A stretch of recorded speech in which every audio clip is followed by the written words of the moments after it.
গৈ আছোঁ চন্দ্ৰপুৰ। মানে আমাৰ তাতে বহুত দিন আগতে মানে আমি কেমেৰা লগাইছিলোঁ। কেমেৰা লগালে তাতে এতিয়া বক্স লগাব লাগে, মানে কি লগাব লাগে দেখাম। ইজনে গৈ আছোঁ চন্দ্ৰপুৰৰ বুলি। সুন্দৰ মনোমোহা পৰিৱেশ, ঠাণ্ডা ঠাণ্ডা। গুৱাহাটীৰ পৰা যেতিয়া গাঁওফালে অহা যায় এনেকৈ বহুত ভাল লাগে মানে। অলপ দেখাম কি কৰোঁ। কি ধুনীয়া ৰাস্তা, কি ধুনীয়া পৰিৱেশ, নেচাৰেল পৰিৱেশ, নেচাৰেল ৰাস্তা।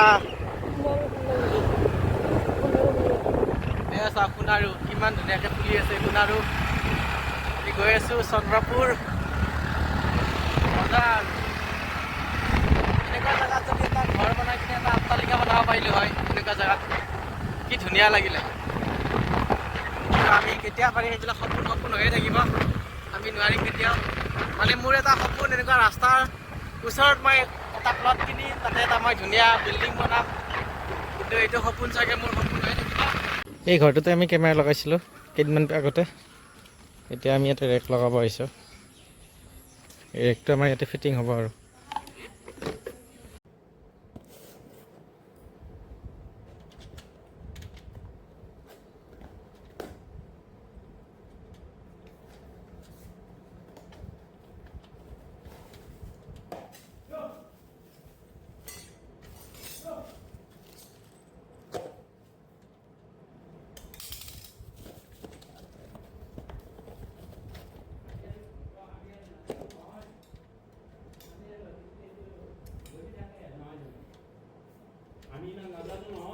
এইটো জ্বলিব নালাগে।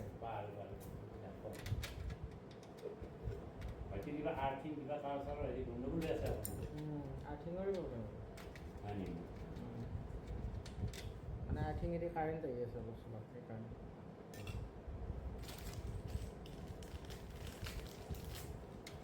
এইকেইটা উৎকাই মাৰি দিয়ে।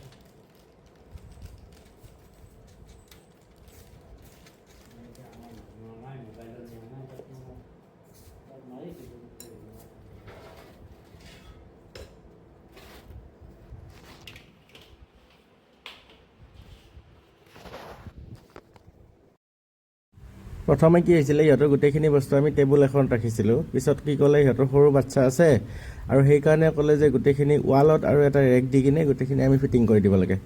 মানে প্ৰথমতে যদি আমি এই বস্তুখিনি কৈ দিলোঁ হয় যে আপোনালোকে ৱাল মাউণ্ট এটা লৈ লওক, ৰেক এটা লৈ লওক, তেতিয়াহ'লে কাষ্টমাৰজনে আমাক না কৰিলে হয়। মানে ক'লে হয় 4টা কেমেৰা বাজেট ইমান বেছি নে।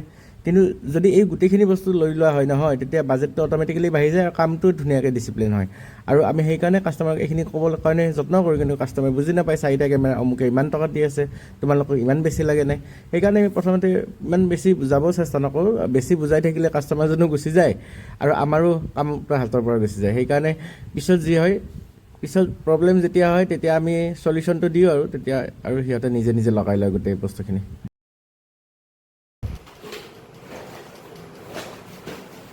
হ'ব এনেকৈ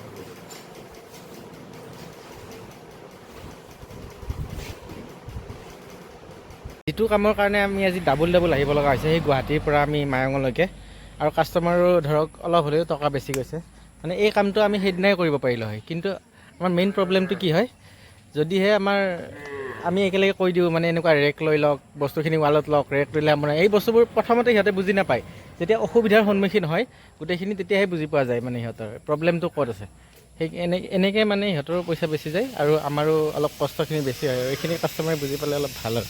শেষ কৰি কিনে আমি আৰু গুৱাহাটী অভিমুখে ভ্ৰমণ, আৰু 1 ঘণ্টাৰ পিছত আমি গুৱাহাটী পাই যাম। আচলতে মই চন্দ্ৰপুৰ বুলি কৈছিলোঁ, চন্দ্ৰপুৰ নহয়, মায়ং বৰদিয়া বুলি কয়। আৰু ইয়াতে আমি আহিছোঁ, প্ৰায় 1 ঘণ্টাই লাগিল গোটেইখিনি। কামখিনি বেছি সময় নহয়, কিন্তু আমি যে আহিব লাগিল সেইটোৱে মানে বহুত ডাঙৰ। পশ্চিমৰে ৰঙাবেলি, ধুনীয়া